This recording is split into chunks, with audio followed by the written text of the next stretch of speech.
Back into the game we go right here as we enter the Land of Dawn. It is going to be the Lancelot, starting with the second ability on the purple buff. You know, actually, you clear it faster with the first ability now onto that purple buff. But the one bad thing about Lancelot is that your pathing is super predictable.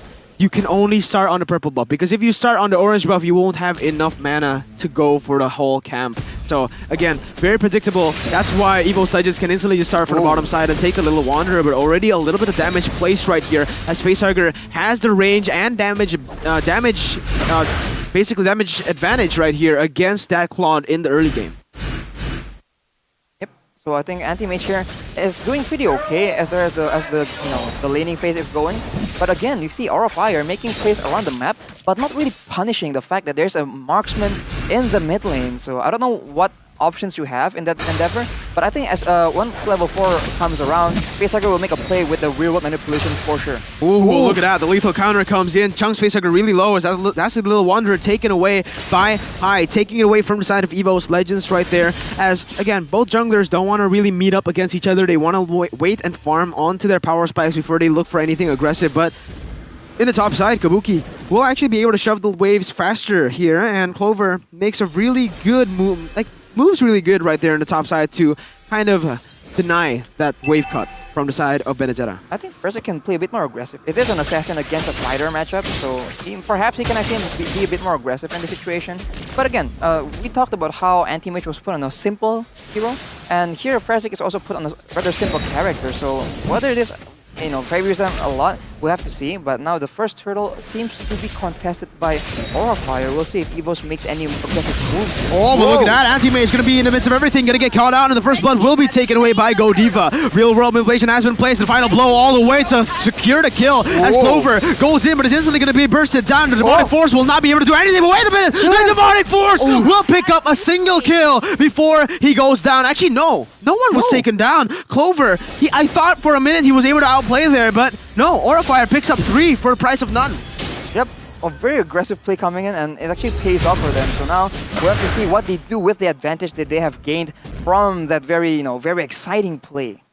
Wow, what a play right there from the side of Evos Legends. I really thought with the Petrify, wait a minute, Kira might be overstepping his boundaries right here, because Rekt is right there. Fierce Dive will be able to connect the stun as well with the Petrify, but Kira still able to kite away. He's doing the jab, and very well placed abilities will be able to help him get away from that sticky situation right now.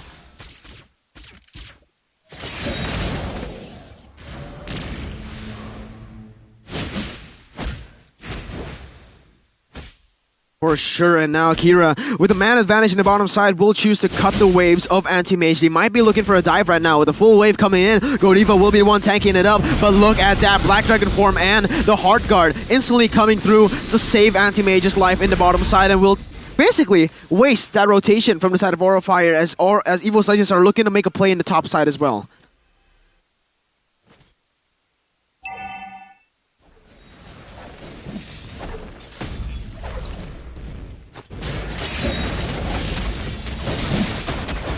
Oof.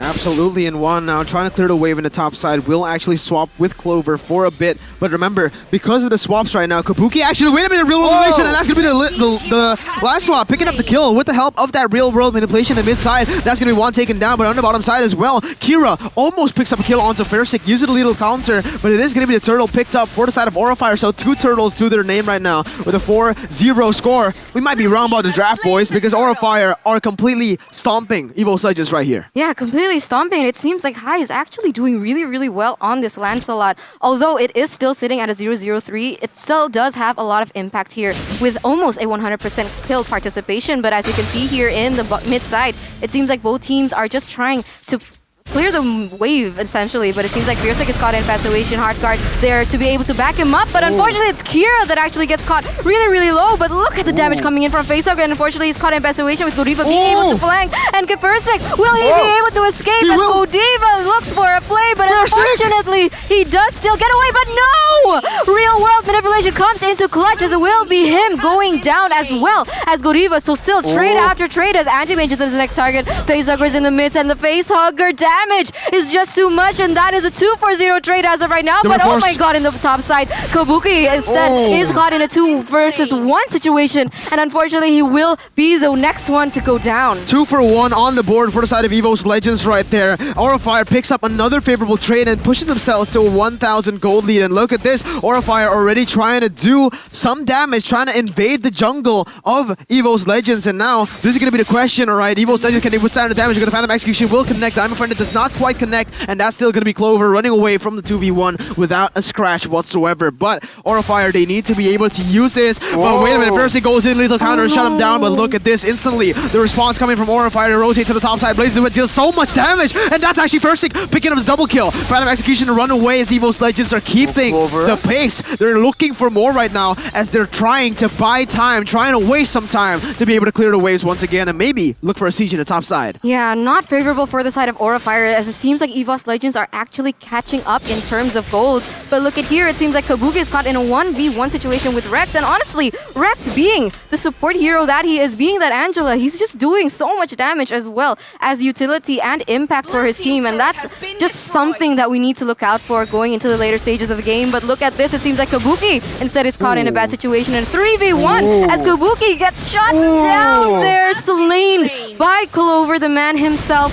And in the bottom side here, it seems like Anti-Mage again, another Evos member here is caught in a bad situation, but look at the damage coming in from Anti-Mage as well, as he is going crazy onto Kira as well as High. But unfortunately, Firstick is there in the midst, and unfortunately for them, it will be High going down instead. So again, a massive, impressive play coming in from Anti-Mage. Anti-Mage replying with the Anti-Mage versus everybody line, but Clover now able to cancel it away from Facehugger right there. Very well played from the side of Evos Legends. They've turned around the 1,000 gold lead to a 2,000 gold lead of their own. Looking for the siege in the mid lane. Juan trying to deal some damage onto Facehugger, but Godiva has shown himself in the mid lane, and that's going to be the turtle taken down by the side of Evos Legends, pushing themselves into a 3,000 gold lead right now in the 7-minute Rashi.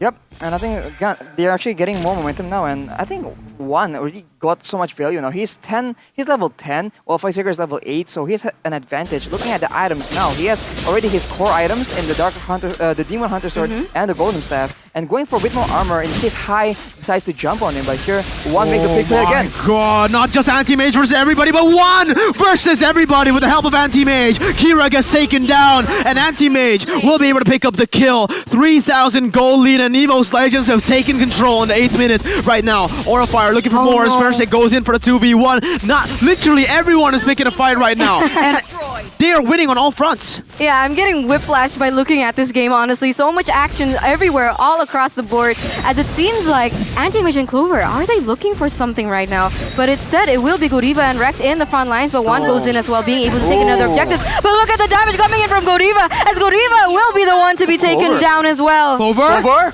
He looks for more right now as he keeps on jumping around with his demonic force. With the backup coming in the blaze into it, will be able to melt everyone down. The demonic force will pick up a double kill. He's looking for more, and certainly he will be able to. Clover versus the world right now will be able to get shut down, as that is going to be the kill picked up by Kabuki. Finally, no more damage coming in from the purple man. Yeah, I mean, crazy plays coming in from Evos Legends, honestly.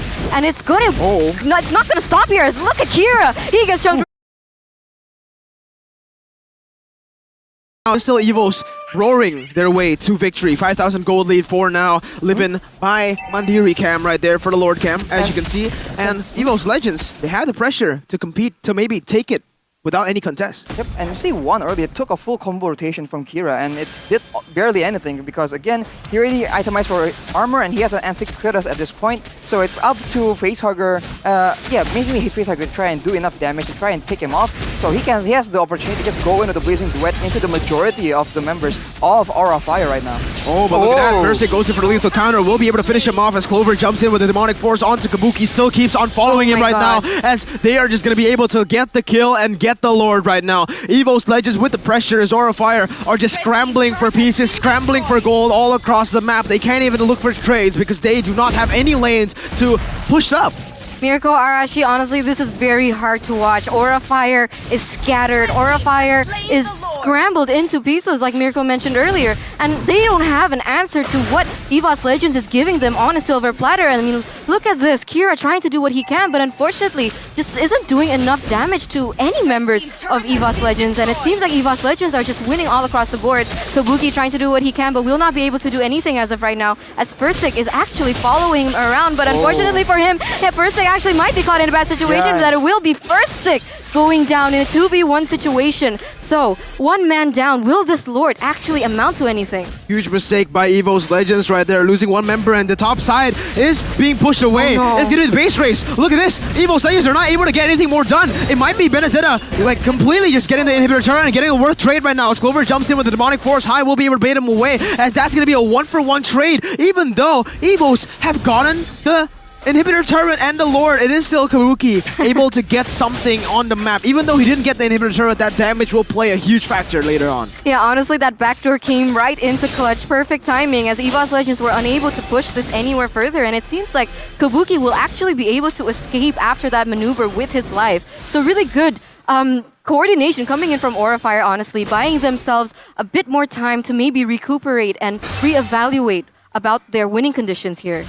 Yeah, absolutely. But wait a minute. Juan's going to get caught off. Kira goes in for the knockout strike, but the damage coming in blazing into it. Will be able to get a lot of damage done, and Kira will be outplayed. But look at the damage coming in as well for the real world manipulation. It's going to be cancelled. Rex still alive right now, but Kabuki will finish him off in the backside. Killing streak being secured, and that's a 2-for-0 for the side of Aurafire. Like I mentioned before, because they got the pressure at the top side, it's going to be very, very huge for them, as they are just looking to keep on push down. High going in for the Havana execution, tries to run away, but look at the damage coming in. It's going to be the lethal counter to finish him off, but Aurafire have used that moment to look for the mid lane turret, and surely enough, they will be able to get a turret in the mid side, coming back slowly but surely. Yes, and Aurafire actually bridging out the gap, but look at Goriva as he's caught in bad situation with Clover being able to take him out of the Land of Dawn as well. So, a lot of trades happening all across the board, but unfortunately, both teams are actually playing this really, really well, as it will be another kill for the side of Evos Legends. And look at the real-time win probability presented to you by Samsung Galaxy A series.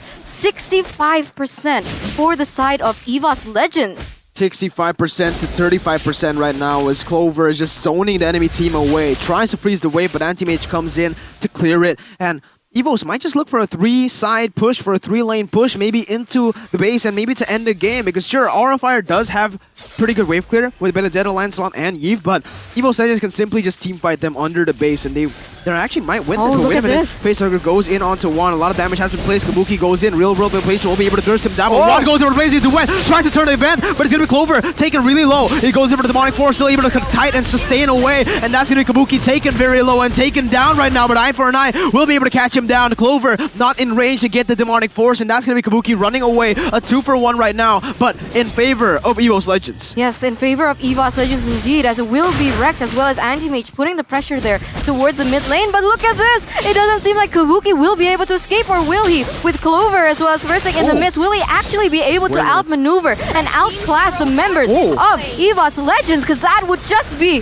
crazy and amazing. Look at the jukes. Look at the jukes by Kabuki. He actually might be able to escape for his life, but no! After all that, unfortunately, he had to be taken off the map there. And unfortunately here, it seems like Fursic as well as Anti-Mage is doing a lot of damage onto Kira, but still will decide to go back first, because very, very disciplined plays coming in from Anti-Mage, maybe very, very good decision making, as they know that the Lord will spawn in the Land of Dawn. The great escape coming in right there, but unfortunately not great enough, as the demonic force was able to catch him off guard. And now we are going to take a look at the items, Arashi. Yep, demonic force really is secured for one, so he does an insane amount of damage. At this point, you kind of question whether she needs a bit more defensive items, because he is getting picked up quite a bit, and that is never a good thing for his situation. Physical building in a very, a very tanky build. So again, not be able to actually make huge plays, but on the flip side, we see that Facehugger has the NOD, the Divine Glaive, and the Ice Queen's Wand as well. A ton of utility, a ton of damage, and a Brute Force Breastplate to ensure that if he gets dived on, he does last for quite a bit.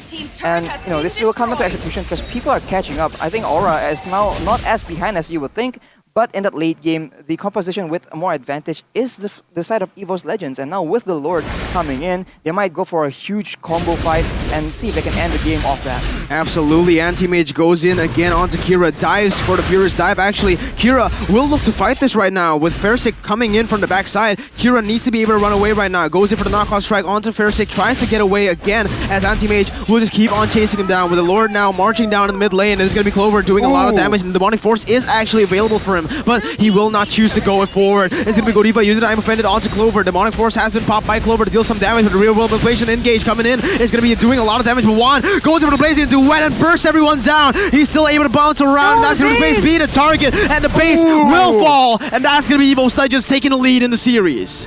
Yes, oh my